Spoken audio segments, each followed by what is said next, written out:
Хөтөлбөр үргэлжлэн хурж байна. За зээлжих зэрэглэлийг оноожуулах гол санаатай зээлийн мэдээллийн хууль нэмэлт өөрчлөлт оруулах тухай хуулийн төслийг улсын хурлын чуулганаар хэлэлцсэн. За зээл олгохдоо оноожуулснаар эдийн засагч зээл судлах хугацаа болон мэдээллийг илгээх үйлчлэгээний хураамжч буурах боломжтой гэж үзэж байна. Харин ингэж оноожуулснаар сахилах батгүй зээлдэгчдийн эрсдлийг сайн зээлдэгчдэд үүрүүлэх ёсгүйг зарим гишүүд санууллаа. Одоо иргэд аливаа банк болон банк ус санхүүгийн байгууллагаас зээл авахд зээлийн мэдээллийн сангаас цахимаар мэдээлэлээ татаж зээлжих зэрэглэлээ тогтоолгодог. Тэгвэл энэ хуулийн төслийн гол санаа нь оноожуулах. Ингэснээр сахилах батгүй зээлдэгчийн эрсдлийг сайн зээлдэгчид өөрүүлэхгүй байхыг онцоллоо.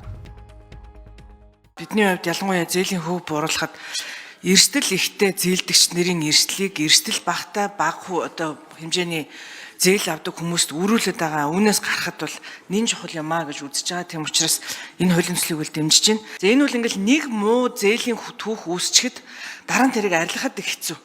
За ингээд ерөөсө насан туршдаа шахам тэр хүн дандаа өндөр хүүтэй зээл авдаг, эсвэл зээл авч чадахгүй гэд ингээд бизнес эрхлэхэд ч хүнд нөхцөл байдал руу ордог учраас зээл манай монголчууд чинь зээлийн санхүүгийн сахилгад жоохон муутай.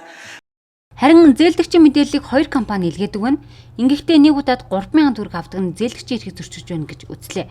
Тухайн хоёр компани энэ үйлчлэгээний төлбөрөөр жилд 17 тэрбум төгрөгийн орлого олжээ. Тэгсэн мөртлөө нөгөө талд нь арилжааны банкуд санхүүгийн байгууллагууд зээл өгж байгаа нэрээр баахан л мөнгө бизнес хийж байгаа шүү дээ. Тэг нэг ийм шодрог ёсны асуудал чинь яг л энэ мэт зүйлээс эхэлж байгаа шүү дээ. Тухайн үйлчлэгийг хэн авч байгаа буюу зээлдэгч нь өөрөө хүсэлтэд гаргах юм бол тухайн байгууллага нь төлж байгаа. Зээлдүүлэгч нь хүсэлтэд гаргах юм бол төлж байгаа. Тэр борлуулалтын орлогын ингээд хувийг харахад бол нэг 20 орчим хувь нь бол тухайн зээлдүүлэгч нь буюу банк санхүүгийн байгууллага өөрөө хүсэлт гаргаад авч төлж байгаа. Үлдсний нь бол зээлдүүлэгч нь төлсөн байгаа. Тэгээ санхүүгийн хэрэглэгчийн эрх ашигыг хамгаалах тухай хуулийг бол өнгөрсөн 4 жилийн хугацаанд бол Төв банкнаас боловсруулад бас улсын хурлд өргөн барьж хэлэлцүүлэхэд бол бэлдээд явж байгаа. Харин онооны системд орсноор болвол хэрвээ зээлийн иргэн төлчөөл нөгөө оноо нэмэгдээ явчихна. Нэг осны одоо харж гисэл зүйл байхгүй болно. Харин илүү динамик бодит гормоор оноолоо орж байгаа. Тэгэхээр тухайн иргэн илүү санхүүгийн сахилга баттай болсноор оноо нэмэгдэхдээ болцоо нь өсөж байгаа байхгүй юу?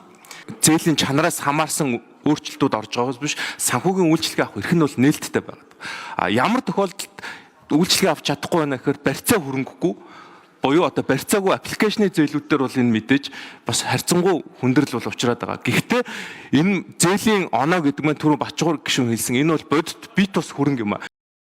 Зээлдэгчээс үл хамаарч орлого нь хаагдсан буюу осолд орсон гал уур усны аюул гэх мэт гамшиг төрснөөс орлого нь хаагдвал Монгол банкнаас илүү уян хатан хандах тогтоолын төсөл оруулж байна. Харин эсвэргээрээ хөгжлийн банк болон засгийн газрын тусгай сангийн зээл авсан бол тэр байдал нь уян хатан зохицуулалт үйлчлэхгүй гэж мэдээллээ.